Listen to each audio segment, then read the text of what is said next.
नमस्कार, आप देख रहे हैं न्यूज़ 24। आपके साथ मैं हूं राहुल पांडे। बुलेटिन की शुरुआत करते हैं इस वक्त की बड़ी खबर से। उत्तर प्रदेश में उपचुनाव में बीजेपी के खिलाफ एसपी, बीएसपी और कांग्रेस का मोर्चा बनने में नया बखेड़ा सामने आ गया है।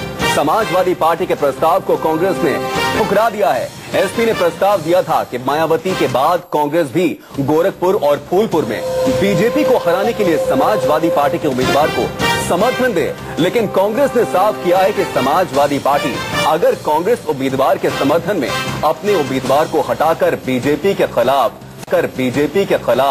समर्थन दे तो ज्यादा अच्छा होगा। तो इस वक्त की बड़ी खबर, फूलपुर और गोरखपुर से अपने उम्मीदवार नहीं हटाएगी कांग्रेस। यानी कांग्रेस ने साफ कर दिया है कि समाजवादी पार्टी से इस बार के उपचुनाव में, गोरखपुर और फूलपुर के उपचुनाव में समाजवादी पार्टी से कोई गठबंधन नहीं होगा।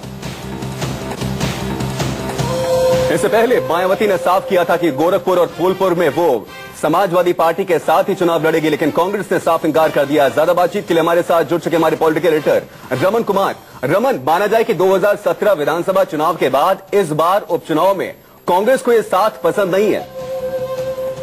देखिए, बिल्कुल एक साल के अंदर समाजवादी पार्टी और कांग्रेस के बीच में इस तरह दूरियां बढ़ गई है, ये इसके पीछे जानने की वजह है, पता करना जरूरी है कि आखिरकार क्या वजह हुई कि एक साल के अंदर ही समाजवादी पार्टी और कांग्रेस के नेताओं को ऐसा लग रहा है कि उत्तर प्रदेश में दोनों पार्टियां अगर मिलकर चुनाव लड़ती हैं या उन्होंने लड़ा है तो उसका नुकसान दोनों ही पार्टियों को हुआ है। क्योंकि विधानसभा चुनाव के नतीजों के बाद जो एनालिसिस उभर कर सामने आया उसमें कांग्रेस पार्टी के नेताओं को ऐसा आकलन था, अगर कांग्रेस पार्टी समाजवादी पार्टी के खिलाफ चुनाव लड़ती या अकेले चुनाव लड़ती तो उसका प्रदर्शन बेहतर था और समाजवादी पार्टी के एंटी इनकम्बेंसी का फर्क कांग्रेस पार्टी को उठाना पड़ा, उसका नुकसान उठाना पड़ा। अभी गोरखपुर और फूलपुर में पहले ही कांग्रेस पार्टी ने ऐलान कर दिया था कि वो अकेले अपने दम पर चुनाव लड़ेगी, लेकिन मायावती के समाजवादी पार्टी को समर्थन देने के बाद कहीं न कहीं समाजवादी पार्टी नेताओं ने अप्रोच किया कांग्रेस पार्टी की लीडरशिप से कि जब मायावती इतनी बड़ी ताकतवर नेता ने समर्थन देने का ऐलान किया, कांग्रेस पार्टी को भी अपने प्रत्याशी को हटा लेना चाहिए। लेकिन कांग्रेस पार्टी के बड़े नेता ने साफ कर दिया है कि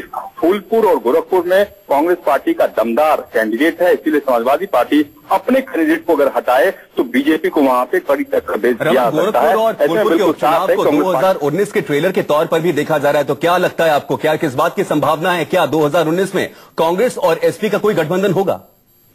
देखिए, सबसे बड़ी बात है कि जिस तरीके से तेलंगाना के मुख्यमंत्री के चंद्रशेखर राव ने गैर कांग्रेस, गैर बीजेपी तीसरे मोर्चे की बनाने की कवायद की है, उसके बाद कई नेताओं ने उसका समर्थन भी किया है। ऐसे में सबसे बड़ी बात है कि कुछ ही दिनों के बाद, 1-1.5 साल के बाद जो लोकसभा का चुनाव होगा, उस लोकसभा के चुनाव में बीजेपी के खिलाफ समाजवादी पार्टी और कांग्रेस पार्टी एकजुट होकर चुनाव लड़ेगी। इस संभावना काफी कम इसलिए बताई जा रही है कि इससे पहले जब दोनों दलों के नेताओं के बीच में तलखी इस कदर उभर कर सामने आ गई है, तो कुछ दिनों के बाद समाजवादी पार्टी और जाहिर तौर पर फिलहाल रमन, कांग्रेस ने जरूर साफ कर दिया है कि गोरखपुर और फूलपुर उपचुनाव में कांग्रेस और एसपी का गठबंधन नहीं होगा। और वहीं गौर करने वाली बात है कि 2014 के लोकसभा चुनाव की बात करें तो वहां पर केशव प्रसाद मौर्य बीजेपी के कैंडिडेट थे और तब बीएसपी और एसपी मिलकर भी केशव प्रसाद मौर्य को नहीं हटा पाई थी। शुक्रिया हमसे बात करने के लिए।